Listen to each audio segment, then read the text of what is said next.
Close your eyes and think of England. We should put that at the start. Hi, I'm Andy. And I'm Roger. And welcome to The Middle, where we try to have thoughtful conversations about awkward topics on our search to find the middle.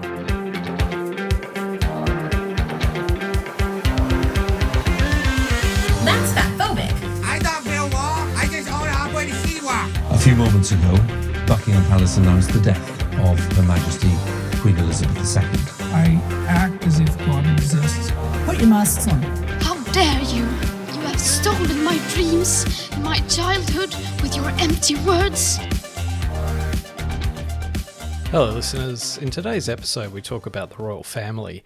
As part of that, it's hard not to talk about Harry and Meghan, but we recorded this before the Netflix special and Harry's new book was released, so our commentary is a little bit out of date. Given how topical these are, we've since watched the Netflix special and read the book, and so we're going to record a Harry and Meghan special and release that one next week. Isn't that right, Roger? It is not often we come back for a double take, so I think it's important that we respond to something as impactful as the most watched Netflix documentary of all time. So stay tuned and we'll give a bit of an update at the end of the episode.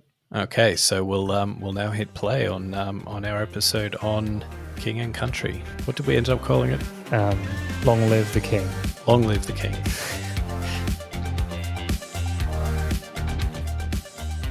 What was the age you found out that tomato was a fruit? I can't recall the age, but did you know that watermelon's a grape? Really? I think so.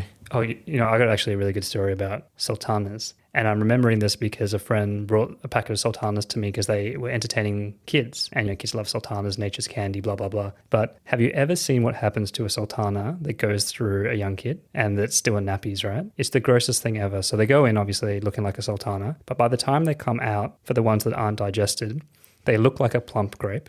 They somehow rehydrate through the body of the child. And then what awaits you in the nappy is almost like a plump grape. You could probably sell that as a delicacy. So I'm just Googling watermelon's grown-up grape. So yeah, I accepted that really easily coming off the back of the COVID episode. I don't know. Maybe I've lost all my fight. And the answer is no. So the whole premise of that is just completely wrong. Yeah. But I need to put a warning on you for misinformation. But in all seriousness, if you Google fruits and vegetables before humans cultivated them into their modern varieties, so for example, carrots used to not be orange, but they became orange because the Dutch. Yeah, the Dutch. Orange is the national colour, so they. Oh, is that why? Yeah, they only bred the orange variety. So potatoes growing in the backyard or whatever, and the thought of someone on their knees propagating them so that they grow, so they have this harvest and the sounds like a fetish. Potato farmers on their knees. You did say there's one for everything, right? I think that you said that, didn't you? Is it the human cultivating the potato, or is it the potato using the human to its own advantage? Well, they say that all the time about like dogs and cats, right? So the age-old thing is that stop with all the fetish talk. I can't help it. You got me in the mood now. It must be that energy drink that we had. Did you recycle it? I can see it sitting over there on the desk, so I guess that's a question for you. I already want another one. But more importantly, did your pee smell like asparagus after drinking it? Not yet. Our last episode was on the pandemic. We obviously came at that from slightly differing views, and we were challenging each other on some of our experience and maybe to a degree what some of our immediate friends and family had represented or reflected back to us. What's your feeling a week on? Are we still friends? No. Am I still invited to the cookout? No, it's not happening. The one area where we seemed to get most excited about was when we were talking about vaccines, I think. And there was that moment of exchange where, you didn't seem sort of satisfied with the advice that was given. And we had a bit of an exchange about what the official advice was. And I said, no, that wasn't the official advice. That wasn't the Atagi advice. And then you pull up the website and you go, read this. This is what this says. And I want to come back to that because I don't think we quite resolved it. So absolutely, you're right in terms of the current advice. But I guess what I probably wanted to maybe push back a bit on now is this notion that there's no limit, that there's no line. So the Atagi advice actually has a line. They do recommend not to have the vaccine to people in certain situations. And this comes out when you look at, say, booster doses. Yeah. So when you look at should you get the third or the fourth shot, they actually actively say, no, we do not recommend people to get this. So they have a line. It's not like they're just, oh, no, we want everyone to get the vaccine and as many of them as possible because we've got all these ones sitting in fridges. So we just want to get them out so we can charge for them or whatever, make us like that's actually not it. So they have. What are we talking about here? Because we have such a high percentage already. So what's like? Well, under fives, for example, or the boosters, they're saying, no, we don't recommend people, I think it's under the age of 12 or I can't remember the details, but their current advice is there's a limit to it, right? It's not just everyone get it. What I would ask you back is if the ATAGI advice factors in your circumstances you were referring to and was still advising to get it, doesn't it come then just down to the fact that you don't trust the ATAGI advice? Yeah, I think that if the ATAGI advice took into account the exact parts of my circumstance and my daughter's circumstance that I had an issue with and they showed evidence, I would take that advice. What if it's just a judgment made by medical professionals who say the risks of any side effect from the vaccine and basically downsides of having the vaccine are just orders of magnitude lower than all of the known risks that we know about with COVID?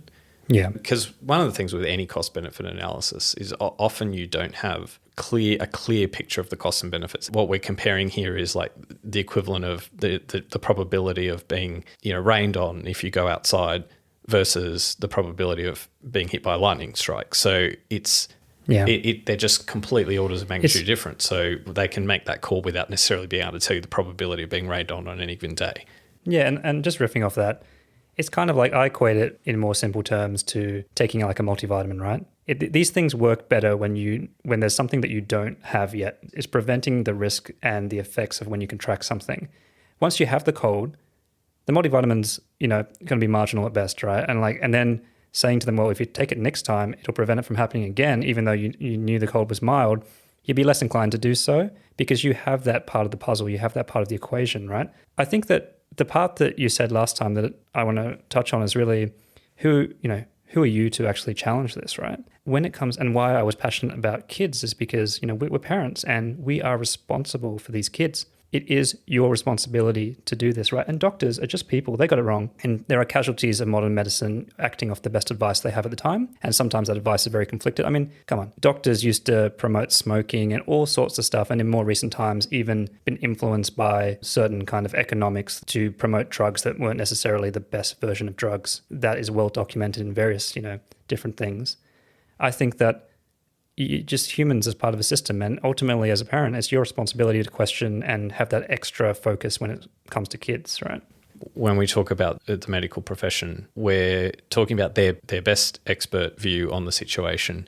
And it's not going to be perfect because we don't have perfect information. We only know what we know. We don't know what we don't know. We charge this part of society with giving us advice. It is just that. It's advice. It's their best view of the world. And I guess in the context of a decision whether to get vaccinated or not, we should be trusting that. We should be respecting that. And I don't know if I quite buy into this idea that we all separately should be doing our own research and all of that because we're actually not equipped to do that. Have you ever in your field at work where you're an expert in your domain, right? And then you hear someone who isn't an expert come up to you and you can instantly pick up all of the things that's wrong with what they've just said because you know it back to front. Yeah. They don't know it back to front, but they kind of think they do because they've watched a YouTube video or something. Yeah. And it's a little bit like that. So a little bit, but it's not quite that. And even when we were talking about this last time, you said that there's a possibility sometimes these doctors don't know because it's so new and it's the new advice that have been given on the GP level, right? That's coming down and is not nuanced enough to then translate that to the individual's circumstance. I think it is the parent's ultimate responsibility to take that lens when it comes to their kids. Yes, you should trust in experts, but doesn't mean you should not have a really high standard to equate for your own personal circumstance, which was lacking in my child's case. In some respects, that can be true where, for example, you might have another condition. You know your own health better than a GP would know your health, like some random GP you've never seen before. But at the same time, I think they would often just be dismissive of a lot of people who would come to them with these extra reasons why they shouldn't have it or whatever, because frankly, 99 out of 100 of the so-called reasons that people shouldn't have vaccines that they haven't thought about themselves are bullshit. So it might be the case that there is a legitimate reason someone shouldn't have a vaccine, which they would, because I know through my own experience and my family's experience that there have been health professionals who have said not to have the vaccine or not to have a certain kind of vaccine, a certain type. But when someone comes and says, oh, here's this reason why I don't think I should have it, I can see how that could come, there could be that exhaustion of it all.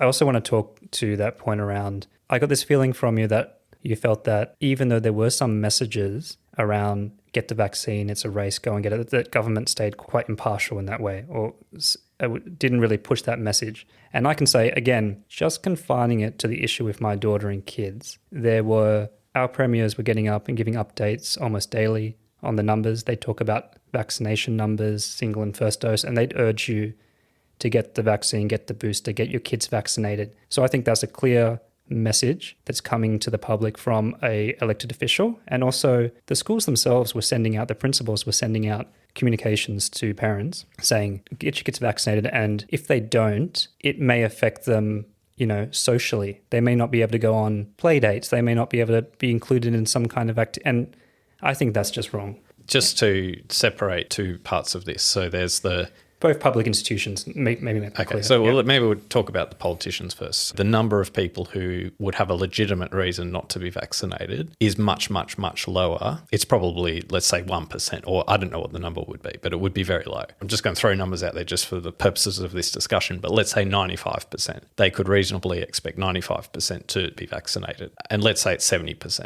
And the vaccine's available to everyone, then it's an appropriate message to be encouraging people to get vaccinated. But that's different to them hoodwinking people if they're pushed and tested with a question like, for example... But the way that you portrayed it was, these are the pros and these are the cons. We're not pushing anything. I'm laying it out for you. That wasn't the message from government. But it was. And the reason I'll say it was is because... Are you really saying there was no pressure? People wouldn't have felt pressure? So just to get the disambiguation of it. So you have the overarching message of we want high vaccination rates as a community. Yeah. And that's like a, go Team Australia sort of moment, right? Then you have a separate message, which is, are they going to be upfront and honest about all of the pros and cons? And first of all of the politicians themselves, they didn't politicise this. They didn't make this a political issue. And they deliberately did that where the chief medical officers would stand up for almost an hour a day and answer any question that the media wanted to throw to them. And they would deal with any question they got as honestly as they could. They would give the upfront, honest answers. The ATAGI written advice we've talked about already, but if you read the written advice, it is upfront. But it has a recommendation. Of course it has a recommendation because this is our best judgment. It's a judgment, right? And so the other thing too is, even the vaccine health advice has to change according to the realities on the ground. If you have no COVID in the community, and we saw this when they were recommending people not to get AstraZeneca, and that was a suitable recommendation when we didn't have COVID in Australia because the risks of getting AstraZeneca, at least in terms of a vaccine and side effects, were higher than the risks of COVID. The reason the advice changed, they went from actively discouraging people to get AstraZeneca to actively encouraging people to get it within the space of, not very long. Because of the numbers. Yeah. And it was the number of cases we had because that alters the calculus. These are all feedback loops into the equation. We could do a whole another episode on vaccine. But at the end of the day, the health medical community gives its advice and it is their advice, right? You can question it. Well, if it's not nuanced enough. But what's the point? This is their advice. And of course, they're not going to say for a person with this genome, this is the exact, they're not going to give that. They're going to give population-wide advice. And we talked about that. It's their advice. And to sort of challenge it's like futile, right? All right, Andy, I think we've covered COVID to death. And to be honest... Literally, no pun intended. All right. So what are we talking about this week? The death of the Queen. The longest serving monarch, has been quite an occasion. How are you processing the death of the Queen, Andy? Are you mourning? It's a bit hard to get too sort of frazzled by a 96-year-old dying as a general proposition, but there is something deeper about it, though. Like it's an end of an era more than anything else. So, there are a few people alive today that wouldn't even remember a world where she wasn't the Queen of England and she wasn't head of state, and this sort of pervasiveness of her as a figure. And now we've got King Charles, and we're yet to see the coins with him. But I think that'll so it's not really so mourning her, but mourning just the fact that this is the nostalgia of it. Yeah. Did you have any sense of sentimentality or emotion or anything like that in response? Pausing for thought. No, and I actually think it's an Asian thing. It's just not. I just don't have that same connection to it in the from my upbringing. So this idea of colonialism and the monarch, it's not something that I had really been brought up on or that I was interested in. All I saw was like the tabloid side of it. And it's only recently in later years that I've really learned more about the British Empire and the monarchy and things like that. All I know from royal knowledge is what I know from Game of Thrones. So it's a real struggle for me. I've had a lot of a steep learning curve for this episode. But even this way, right? So obviously with Prince Charles, he's now the king. Does that make Camilla queen? Well, you're getting into technical detail now that I don't know, but I think I've heard her referred to as queen consort, but I'm not sure if like in other periods of history, you remember there used to be the queen mum? Yeah. So I'm not sure when she was queen proper, whether she was just called the queen. I thought that was just an English thing, how they always call their female boss's mum, or is that a spy thing? I think the queen mother, her official role was the queen mother. I'm not starting this episode off with a lot of authority on my point of view. It's a bit like how the president of the United States is always Mr. President. Happy birthday. Something like that. I don't know. So what do you think, looking back at the life of the longest serving monarch, what do you think punctuates her reign? I think it should be said that she did a remarkably amazing job, because one view of the royal family or being a queen is, oh, what a privileged position to have, and that it's this really wonderful role and what a dream. It's like a fairy tale. But one of the things that does seem to be a recurrent theme in virtually whether it's fictional depictions or it's their own stories that you hear, is that it's seen as this huge burden, because every day you're working. They must serve, right? Yeah, serve. And in some ways, like a sweet gig would be to be like at the periphery, where you're sort of royal enough that you can have all the privileges, but not royal enough that you have to really have any responsibility. So, I mean, just in terms of the Queen, I mean, this is someone who 6 decades, a very long time anyway. Took the seat very, very early on. Yeah, but worked right up till the age of 96. I mean, it was like the day before she died or something. The new British Prime Minister, who's since no longer the Prime Minister. Wow. The longest female monarch, yeah, with the shortest, the shortest female Prime Minister. In her whole career, she never fell asleep at an official engagement, except for one where it was a speech about magnets or presentation about magnets or something. I wouldn't say that's the benchmark of a job well done, that I managed not to fall asleep during any of my official engagements. But yes, I do get your point. But it's like, imagine how many people she's got to meet. She's got to suffer so many people. Man. Like it would be horrific. She just like get off after, turn in after a long day of meeting people, and with that smile on her face and acting poised and in control. She get off, take a weave off, smoke a cigarette, like strap on some stockings and listen to Rocky Horror or something, like how much must it like take a toll to just serve 24/7 your whole life? Like that's what you do every day. And you can't suffer fools visibly either, right? I love that thing with her handbag. So where she puts a handbag in her other arm when she wants someone to come in and interrupt the meeting because she's had enough. Classy. As Queen of England, she wasn't allowed to really express a public view on any issue. She doesn't actually have any power really. Like she's got, I think her power is limited to, at the very margins of constitutional power, and then I guess the convention is that you don't use it, and so or you wield it very, very subtly. Yeah. But from what I understand, was actually very influential, because every week she'd have a meeting with the UK Prime Minister. This is someone who's seen, I don't know how many prime ministers she had, but it's more than 10, I think. You talk about influence. Imagine that on your agenda, a weekly discussion with like the world's major prime ministers and leaders across the whole Commonwealth and across the country, But she would know more than the prime ministers that she's talking to, because she's seen everything over decades, and she knows the history of all the issues. She gets like the regular briefings in a dispatch box and all that. So she actually, and I think as far as I'm aware, she read it and she was across her brief and took that part of the job very seriously, but of course couldn't really express a view about anything, like certainly not publicly, and yet she could get the outcome that she wanted, but not in a way that crossed any line. Yeah, when I step back and I look at the Queen, I also think it's so selfless in a way. She doesn't impose any of her identity into the room or into the subject, right? Like you don't look at someone like the Queen and she was an avid sailor and she has these strong issues and she's like a love of fashion and she always does this and that, or she feels strongly about this. And I think that's a testament to her playing that line that you were talking about, that she's there to serve, she's there to provide, the influence and the institution of the monarchy into the country, but not overwhelm it from a cultural aspect, right? You don't really get a view for like who the Queen is and her wants and needs in the world. I think she was wise enough to know that people weren't revering her; they were revering her office, the crown. the crown, and to know that you've got duty and you've got to discharge your duty. Yeah, I recently watched in preparation for this episode, I watched a YouTube and read a few articles on how the royal family makes their money or their income, and I got to tell you, it's more complicated than Enron. The amount of old money and the properties and the way it comes and is separated between the members of the royal family, that is super complicated. Talking about exercising power though, something that I kind of heard as an urban legend was that technically all the caviar in the waters of the Commonwealth actually belong to the Queen. Well, the king now. Or the King now. So I think swans too. Swans too? Every swan. Just the white ones though, right? Well, I don't think they have black swans in the UK. So Just because you've never seen a black swan doesn't mean one day you won't see a black swan. That's the thing.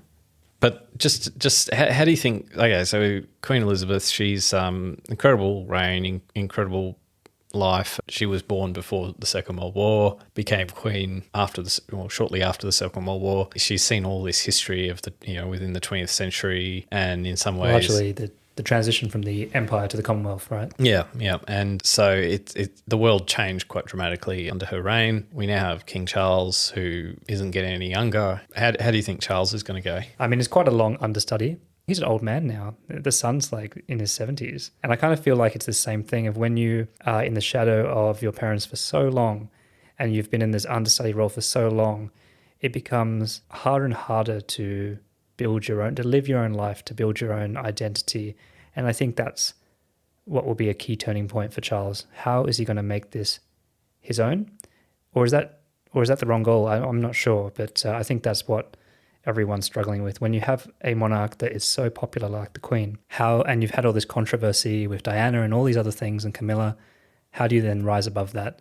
And I think it's obviously through doing good, but that's, again, very subjective. I think people have moved on from the Diana thing too, though, with him, because I think people have gotten used to Camilla. And, she, at the end of the day, when people see him with Camilla, they see him with the love of his life. And in some ways, it's almost admirable that, there is this person that he does deeply have this connection with. And it's not the narrative you expect, No, but I think it's definitely something that's emerged in the last, since they got married, I think, really. It just goes to show that life's story is a long one. It's a long game. And what you might seem like the villain in one chapter and end up being the hero, right? Yeah. So just to take a step back from the Queen and King Charles, what do you see as the value of monarchy? One view might be that the monarchy is complete waste, archaic sort of thing that deserves to be in a different time. Yeah. But then you have the other views where it's like, oh no, this is part of tradition. Where do you sit on that sort of a question? It's a very tough question, and I think it's wrapped up in this idea that whether you value tradition and can see past the fact that great institutions like empires or monarchies have both a positive and negative impact on the world, and whether you can balance that at the end of the day. I think in a colony like Australia, it definitely has some problematic things around our First People, and that can be very, like I said, very hard to overcome and see some of the positives of the tradition that it brings to the table, the institutions that it is allowed to grow inside of it due to the wealth and the protection of the crown. But the issues with First Nations people isn't really connected to the monarchy. It's connected to the British Empire. And I would like to go back and talk about the British Empire a bit later, but in terms of the monarchy itself as a sort of a system where you put a group of people on a pedestal, you give them this sort of, it's actually the closest thing to God, right? Because the Queen we're talking about the British monarchy, and the head of the British monarchy, the King or the Queen, is the head of the Anglican Church. So it bestows upon them some sort of godly Church of England, godlike status, right? Not just mere mortals. So I think in the past, in history, I think a little bit like the Vatican, where the Pope needed to wield power, needed to be seen as like the Yeah. In The you know, anointed one. Yeah, the anointed one. In some ways, monarchy and models of monarchy are sort of almost built on a similar premise where your godlike status is the thing that is going to give you the respect of the masses. And then that means that sort of gives power. So it's probably had a very functional purpose, let's say 500 years ago or 1,000 years ago or whenever, right? But fast forward to today, 2023, what should we make it? Why do we still persist with this archaic thing? We were speaking about this before, and it also plays a role in entertainment. And I think that it sounds so frivolous that it's often overlooked. But before Hollywood culture and celebrity culture and idolization, it really was from institutions like the monarchy and royals. Look at old plays and fairy tales and things like that. They are the famous people of that day. They're the celebrities of that day. And that actually provides people with entertainment and keeps them in touch with what to aspire to in terms of lifestyle, thought, and cultural values. I think it's an interesting contrast to compare the UK and, its dominions like Australia with the United States, where they did away with monarchy during the War of Independence. So in some ways, they, part of the thing to replace the king was a president who in some ways embodies the same sort of reverence or figure-like role as the monarch. I go back to the entertainment part too, because I think there's this really symbiotic relationship between the press that covers the royal family and then the royal family that needs the press. And they've kind of formed this deal. And I think that too around which royal is in favor and meeting expectations of the people with their traditions and how progressive or conservative they need to be, versus those who are trying to actually change that and how they're supported in the media. Like now's a good enough time as any to talk about the whole Megxit thing, right? Because I think that plays into that, whether you see a royal as performing their duties as a monarch or actually not, is largely based on meeting the expectations of the public, which is heavily influenced by the media. Wasn't she one of those girls on... Man, I love Suits.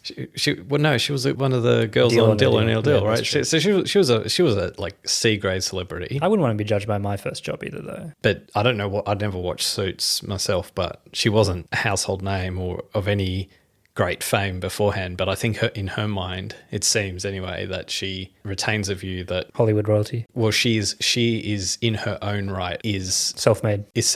Initially, when she entered the firm, she obviously as a working royal entered that fraternity, and she was probably one of the most popular royals there for a time. Certainly, when around the time of the wedding and in the lead up to it and all of that. And so she was respected as a member of the royal family. But as part of that, it's a concept of duty. It's like you give. That's the condition for you getting our respect, is that you're giving it back to us. So that's the first part of it. And so she seemed to mistake that for what's this whole thing of me having to buy into this concept. Do you think maybe she thought, how different is this from being a celebrity? Yeah, probably. Well, I don't really know, but I think she's just a bit misguided. That's the sense I get. And then the second source, which is probably a little bit different to others in the royal family, is because she is from the United States, especially because of her biracial background. Here's someone who can enter this world. She's the American princess, that whole thing. Yeah. And that probably buys her a little bit more currency in the United States than it does the UK.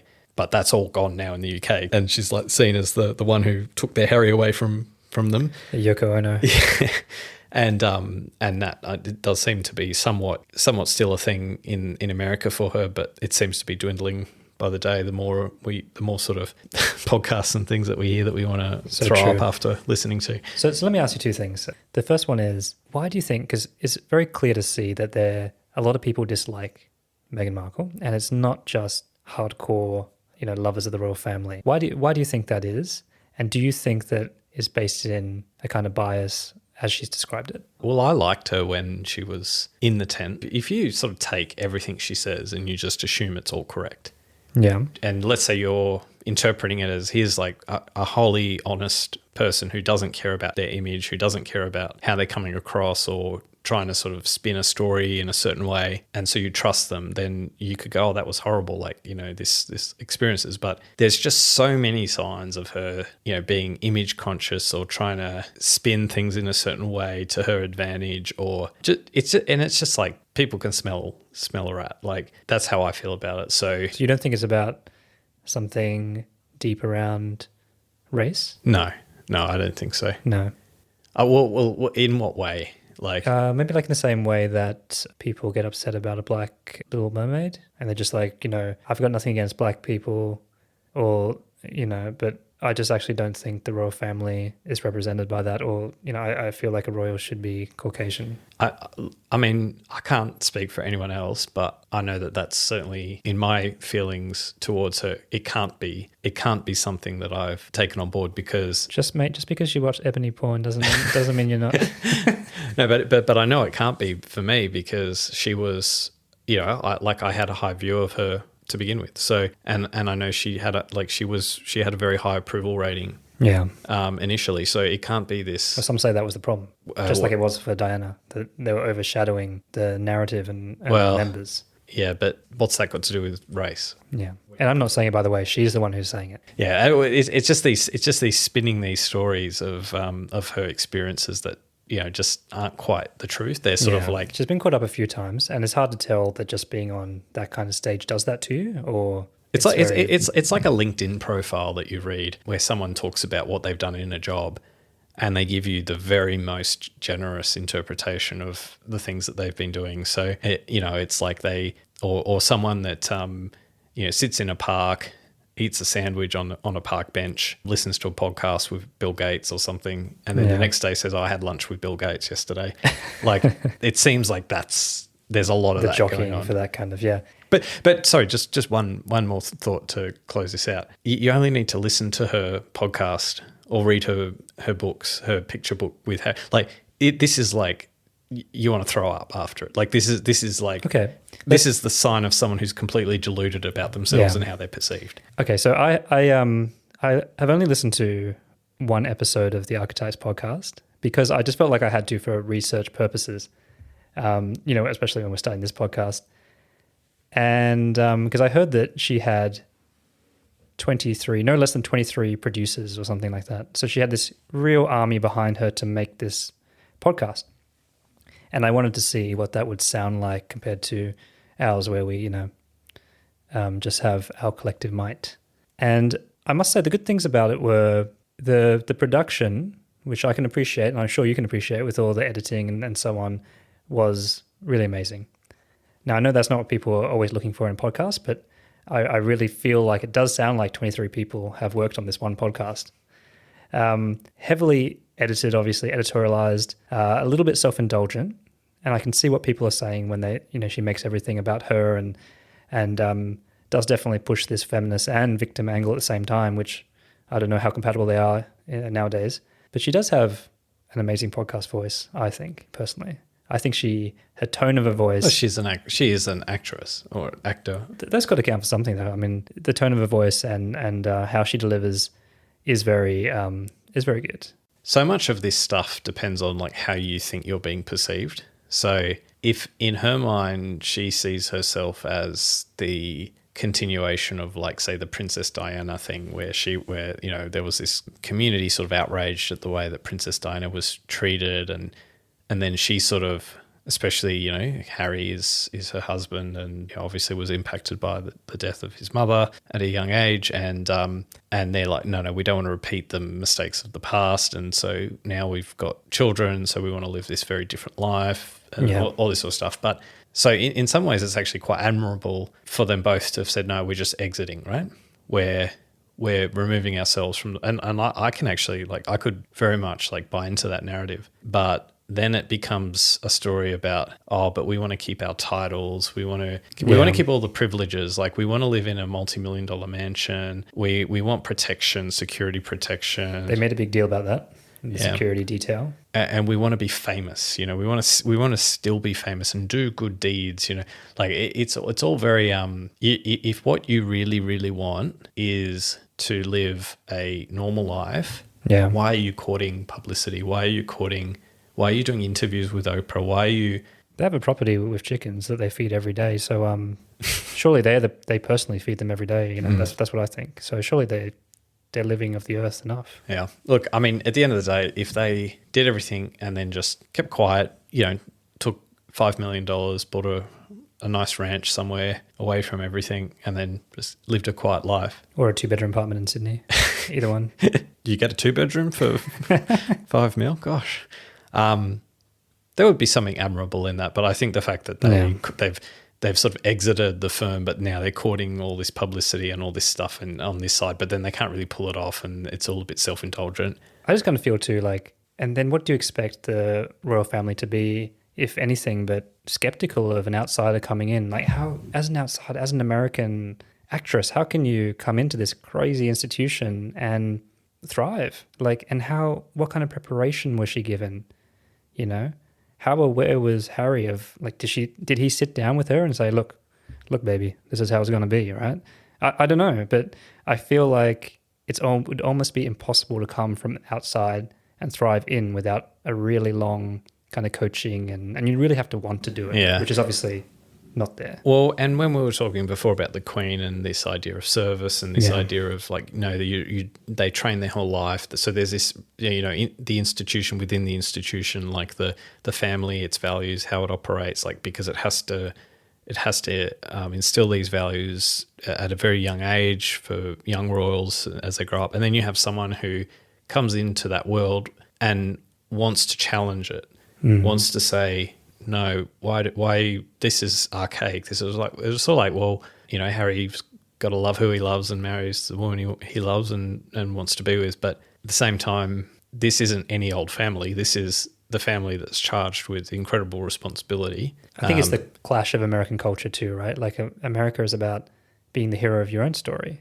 and, like, not profiting, but exerting the power of your own identity. Like, that is the individual, the cult of the individual, and that is very powerful. So she would probably see it as, I have this incredible platform now and my brand, I need to use it. I need to exercise my power. And if someone stops me from exercising that, whether it be helping the charities that I want or whatever it is, or speaking out, then I do not feel free. I do not feel, and I have to leave. I feel threatened almost. And I think that's the clash of what you're talking about, an old institution like the royal family and the monarchy rather, and America. So what do you reckon about Harry? What's his role in all of this? Well, I mean, it must be hard being the only ginger nut in the family. So I am sympathetic with him for many reasons. Do you think Charles is actually his dad, or do you think he's was that other guy, the footballer? Yeah. Well, I don't know what he was. But I think he was a polo player or something. Anyway, I don't know. Yeah, look, I'll wait to find out when I watch The Crown. I'm sure if you're standing in his wake, you'll probably catch some of his hair follicles the way he's going. And then you can find out yourself with a DNA test.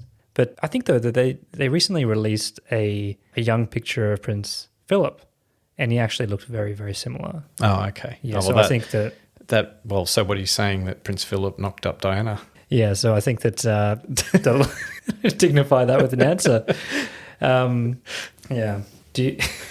I think Australians love Harry, and I think because he has this version of being the Australian larrikin that we find really attractive we have this sweet spot in Australia around masculinity, between what is touted now as toxic masculinity versus actually, you know, our version of it, and being a, you know, sissy or whatever, or being all too feminine, or what they call metrosexual was probably the right term a couple of years ago. And I think that larrikin plays like a really good sweet spot in there, where you ooze a bit of testosterone, but in a very lighthearted, harmless kind of way. And I think he fills that role, and that's why he's seen as very loved. In a very serious institution, he kind of plays their version of that comic relief character, right, I think. Do you mean when he gets dressed up as a Nazi? You know what I mean. I think he just, he's got that kind of playfulness that I think the royal family really valued in terms of an image.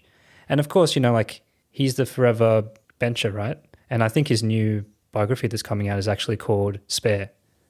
And I think that's really cool. That's a really good and provocative title. When you're sitting in that position as the backup, you can afford to be a bit of a clown and a bit more jovial. And I think he's really hit that spot. But what I think about him in terms of Brexit and all that, I think that You mean Megxit? sorry, Brexit. What do I think about his role in Megxit?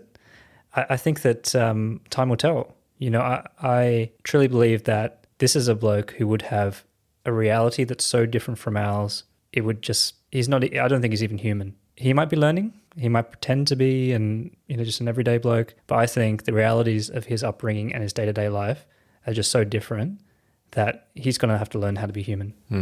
This is what's so hard as well about the whole Megxit thing, is that there is some genuineness to what he wants to get out there, which is this whole thing, this whole pressure of this world is not good. It's not good for my children, my family.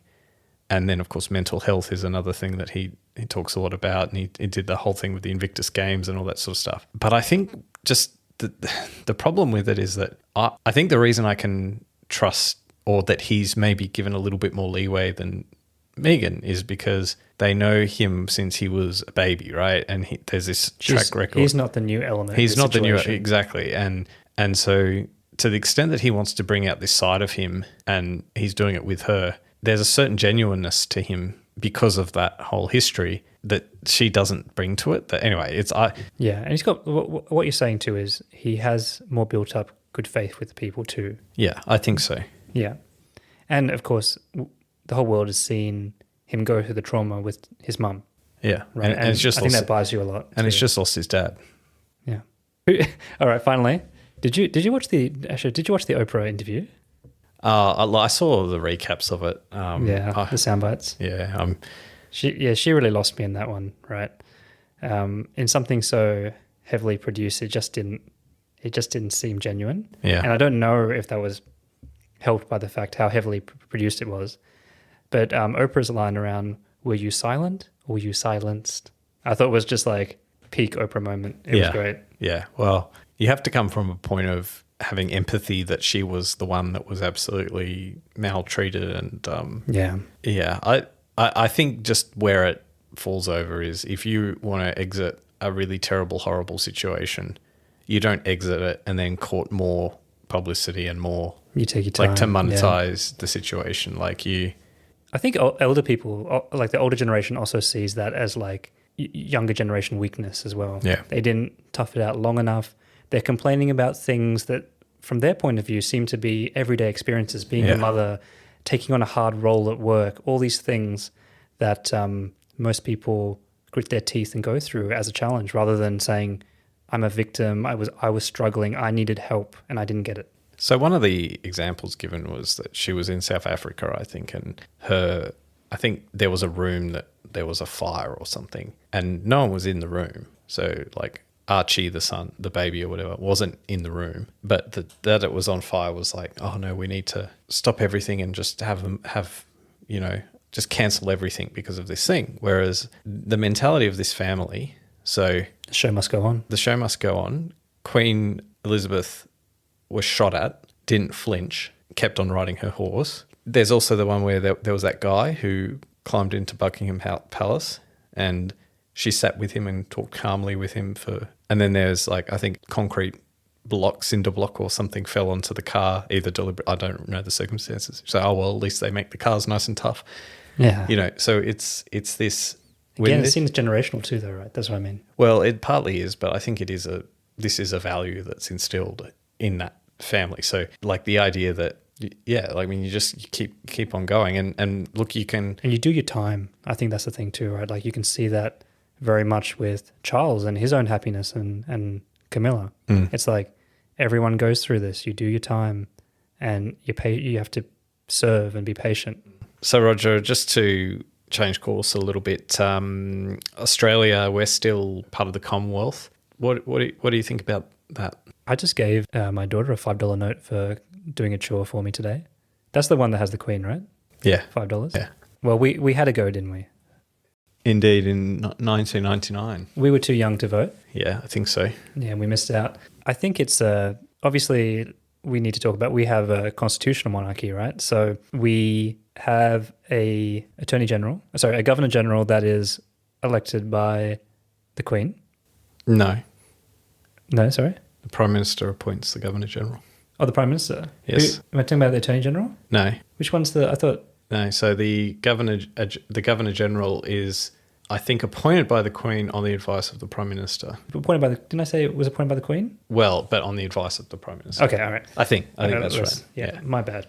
Okay, I think that's right. But anyway, so basically, we have a head of state that is part of the governance of the royal family, essentially, right? They have powers to dissolve certain parliamentary functions and overrule certain things, but that power is not essentially used. They're more making sure that the highest authority or power of the Australian government is not abused and protected. But in the same way, like, we don't fund the Crown in any way except for when they visit, and that's mainly security and other things like that. They have a limited sphere of influence into the day-to-day lives of Australians. And some would say that the advantages of having that ultimate power residing over Australia as a protected one is a positive. There's two buckets of need, and they're quite different buckets. The first bucket is like having a good system of government. And I think on that question, it actually ticks all the boxes.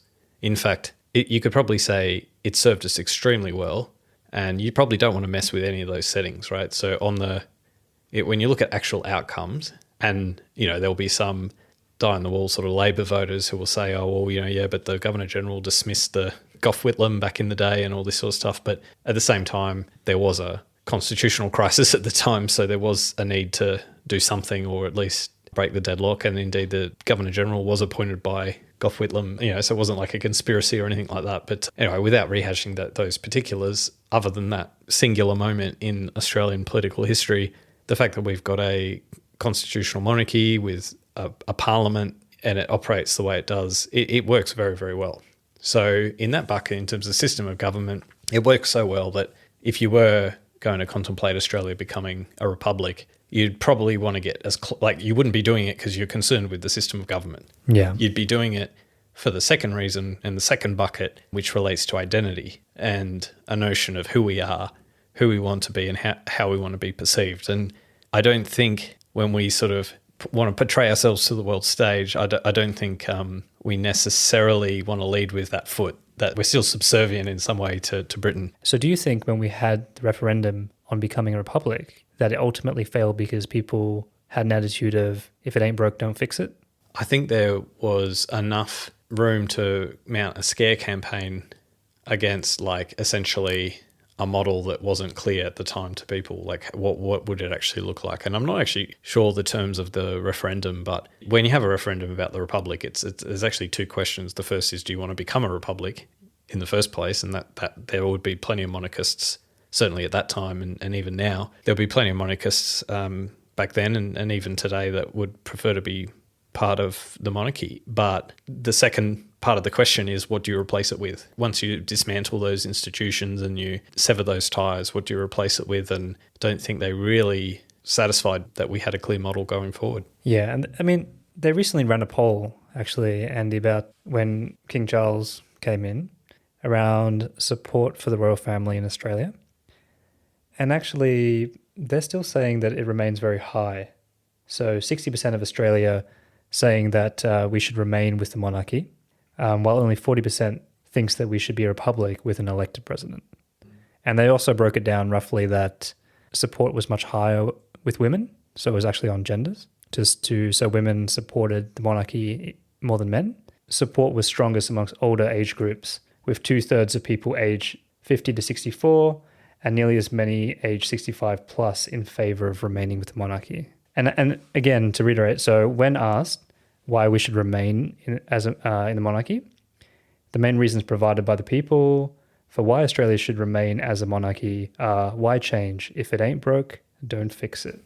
Yeah, that sounds about right. Look, I think what it says is that there are actually going to be some downsides if we were to become a republic relating to what system you replace it with, because there's a degree of we know what monarchy looks like in Australia, right? But we don't really know what the alternative would look like. Even if we could say we'd get something virtually the same, there's always some risk that you'll be left worse off, right? So sometimes it's like better the devil you know, even if you could come up with something that you think might be as good or whatever. But I think what that does point to is that we don't have strong enough desire from an identity perspective to want to carve out a very clear sense that no, Australia is Australia. We don't have this sense of being British anymore, but yet we still retain a view that no, we like the Queen, we like those institutions. We still must see ourselves, at least collectively, like, I mean, not The necessarily civilized part of ourselves, maybe. Yeah, well, we're part of that. It does still form part of our identity, I think, in a way that maybe isn't really understood by proponents. And, I mean, you learn to love your traditions too, right? Like in your rituals, we love the Commonwealth Games, and we get a few public holidays. We win the medal count on, and we get our citizens have an easier time, actually, working in London and parts of England. So there definitely are benefits to being part of the Commonwealth. I think we may not see ourselves as British as so back, they say that during, World War One, people who fought for World War One from Australia, actually in their minds, they were fighting for Britain, even though they were from Australia. So we're not like that anymore. But so we do have this very clear sense of being Australian. But I do think there is this sort of closeness of cultural ties. We sort of get one another in a way that maybe other countries wouldn't get us, and we wouldn't get people in the UK. But I think for me, the litmus test on this, when will we be ready to become a republic? If we're not prepared to change our flag and take another country's flag off our flag, how are we going to be prepared to become a republic? Yeah, I wish we would, because our flag is so similar to New Zealand that I accidentally ordered the New Zealand flag for a patch on my archery quiver, and so that's a very niche item. But I got it. I didn't even really realize it wasn't the Australian flag until someone told me 2 days later. It's that similar, and because it was in a black and white decal, it was even harder to notice. But it's remarkably similar with the Southern Cross. Break down a little bit. What are the reasons to become a republic? Well, I mean, the main reason, as I can see, is identity, right? So it's saying that modern Australia is not British. We're not. It's not. And we should be independent. I would think most people in Australia today do think of themselves as Australian, and as part of that notion of being Australian, there's no space in that category for to consider the Queen isn't part of that, or the King isn't part of that. It's completely independent of the monarchy, and so that's a pretty strong reason to want to craft out a new system. But then at the same time, on the other side of the argument, I completely can see why you wouldn't. I mean, what are we going to replace it with? The best model surely would be exactly the same as what we've currently got, only that instead of the Prime Minister recommending to the Queen to appoint the Governor General, that the former Australian of the Year, we will get Steve Waugh or Dylan Alcott or Grace Tame. That wouldn't be so bad, actually. Everyone loves a bit of drama. Maybe we can replace the drama that the royal family brings with our own. So realistically, though, if we transition to a republic, what would it look like? I don't know. Well, this is the thing that hasn't been answered. The monarchy is this thing that's been going for 1,000 years, more than 1,000 years or thereabouts. And there's all of these historical precedents and tradition, and there's this opus of just how you do things. And when you sever ties with that whole system and you start afresh, there is no precedent, there's no tradition, there's no values, there's no unwritten rules about how this thing's supposed to work. So what happens if we have let's say a popularly elected president who fulfills the same role as what the Governor General currently does? What happens if that popularly elected president starts to think, well, I was popularly elected, so actually maybe I should insert myself a little bit more into the affairs of the country, whereas the current unwritten rule or tradition is your role is ceremonial and you just do what you're told, and only when there's an absolute emergency, and then you only act under the cover of under the cover of advice. So there's so many, like you said, there are definite risks involved. Well, it's just you can't. I mean, maybe you can deal with the risks. Maybe there's a way around it, but it's just, to me, I'm not 100% confident. One of the things when the Queen died, yes, she did have an outpouring of support for her, but there were actually quite a lot of very aggressive tweets and commentary about the harm that the British Empire, that they have suffered at the hands of the British Empire in terms of exploitation of the colonies and a lot of the war crimes and things such as that. And what's your view on the British Empire and the good or bad that they've caused in the world? It's a hard thing to do to judge the British Empire by our kind of modern standards of what we feel is, culturally acceptable. If you look at the British Empire and let's say we just synthesize that down to its most simple question, which is, would the world be a better place if the British Empire was not a thing? It never existed. And if you actually work through that, all of the implications of the British Empire not existing, for me, it's absolutely, I have no doubt that the world is a better place as a result of the British Empire. Well, we all be speaking German, right? Or we could be speaking Japanese. That's certainly being here in Australia. But Probably, for Australians. when you think of like where the British Empire is at its most contentious, like often India comes up, right? But at the same time, the British Empire united India in a way that it used to be just disparate and just wasn't a unified place. And so it brought it all together. It exported its system of government. It built infrastructure, both social infrastructure, but also physical infrastructure, railway networks, things like that. Democracy, so not during the period of the empire. So obviously, if they weren't democratic systems during the period of imperial rule. So, but after that, they exported parliamentary democracy to these countries when they became independent, and cricket. Definitely cricket. And football. And commerce and Western liberal values.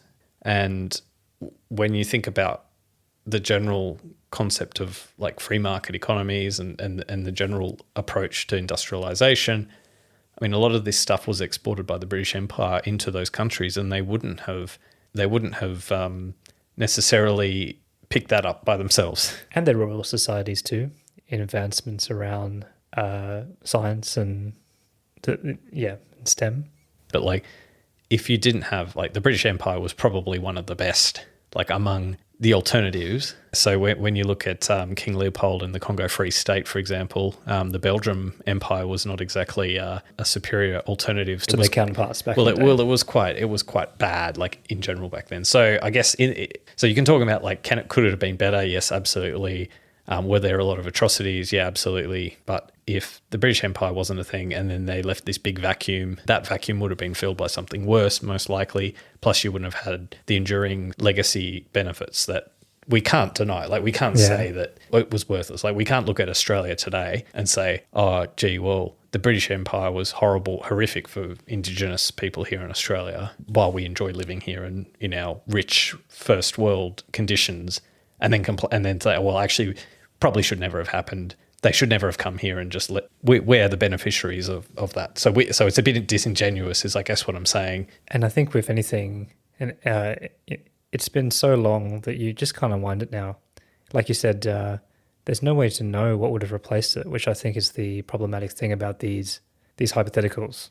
Whether they're judged among their peer set, I think the British Empire definitely fell on the more functioning empires. What do you think this means to Indigenous people, though? And do you think that they have a right, given what they've gone through, to demand greater representation and a greater stake in this conversation around the Republic? So I'm going to go sort of 180 degrees from where I've just been. Just before, I was saying how wonderful the British Empire was in terms of the legacy that it left for many, many people. But a lot of the arguments in favour of the British Empire seem to be from a perspective of like that this was the best way to live, that the way that we live and that we know how to live is the best way to live, and that we know better. Well, we know better, and that the sort of the barbaric way of, before arrival. So religion comes into that equation too. That we believe this Christian-based values is the best way for you to live, flourish, and ultimately progress. And I think that's the main thing, right? It's like, this is how you progress as a society. You follow this model. Yeah. Well, it just does not recognize that people don't want to be told, we've shown you how to live a lot better. So, like, have you ever had a situation where, and maybe this is an interesting one with like the analogy with like raising kids, right? Where you're doing something, raising your kid in a certain way, and then another person says, no, what you're doing this all wrong. You've got to come and do it this other way here. I'm going to show you how to do it. And in the process of doing that, they debase you as a parent, and they're like, oh no, you don't know what you're doing. Now, even if there's some part of what they're going to show you that actually is helpful, that fact that they're like undermining you, or that they're they're taking away your right to self-determinate and decide what your you think is agency. important. I just had a big grin on my face while you were saying that, because what you've just described as parents, and I think that plays out because if they don't, and I feel like this is even worse sometimes when we know more now, like modern things. A really good example of this, it comes up all the time, is tummy sleeping, right? So modern day advice is that for newborns, they sleep on their back, they sleep with you for the first couple of months to reduce the risk of sudden infant deaths, so SIDS. But of course, our parents always used to put us face down because, babies don't startle, they generally sleep better. And so they always use that as a criticism. They're like, the reason your baby's not staying asleep is because you're afraid to put them on your belly. I did that with you. Look how you turned out with a nice round head. So, and I think that's how parents may feel. In terms of the British Empire and extending this analogy, so if someone wants to give you a steer in the right direction, right, there's a way that they can do that while saving face for the other person. So there's different ways of doing things, right? And I think the problem and what's problematic about the British Empire and all empires, not just the British Empire, is even if you can instill like a suite of practices and traits which are fairly hard to argue against in terms of delivering a better outcome, it's forced upon them in a way they don't get to choose. So like good instruction is not forcing someone to do something. It's actually making them realize or giving them the ability or assisting them to realize that here's a different way to do something. Yeah, we've explored before. It's really hard for modern day people to sit here and be comfortable with how the world was outside of this, millennia, right? Like outside of this century even. Empires were the way of the world for such a long time. It's really, our current reality is so recent, it's a blink of an eye really. And we can't separate ourselves from that history, and you see that with modern day wars as well. So I think it's very, very hard to sit here, like you said, as the beneficiaries of stable government that have come from the breakdown of empires or whatever it may be, and look at it as anything other than human nature in some ways. Not making that right, but just acknowledging that. And I think that's the real challenge for our generation to do.